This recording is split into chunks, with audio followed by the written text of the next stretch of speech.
বেশিরভাগ স্কিনেই দেখবে ঠোঁটের চারপাশটা কালো হয়ে থাকে আর একটা ভাঁজ মতো থাকে। এই ভাঁজ মতো থাকে বলেই ঠোঁটের চারপাশটা কালো থাকে। এবার যারা কন্টিনিউ মাসাজ ফেসিয়াল করে তাদের স্কিনে এই সমস্যাটা দেখা যায় না। মাসাজ করতে করতে স্কিনটা টাইট হয়ে যায়, যার জন্য এখানটায় নোংরাগুলো জমতে পারে না। কিন্তু আমি তাদের জন্য বলবো যে যারা মাসাজ ফেসিয়াল অতটা করে না, তারা ঘরোয়া পদ্ধতিতে কিন্তু এই জায়গাটা ক্লিন রাখতে পারো।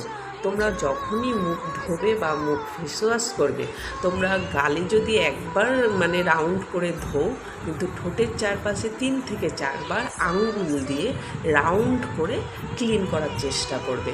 কারণ গাল আর আমাদের কপাল দেখবে পরিষ্কার থাকে, ঠোঁটের চারপাশটা কিন্তু পরিষ্কার সাধারণত হয় না, কিন্তু আমরা ফেসওয়াশ রোজই করি, কারণ আমরা ওই জায়গাটা ঠিকমতো লক্ষ্য করি না। আমাদের জায়গাটা ভাঁজ থাকে বলে জায়গাটা নিচু থাকে, যার জন্য ওখানটা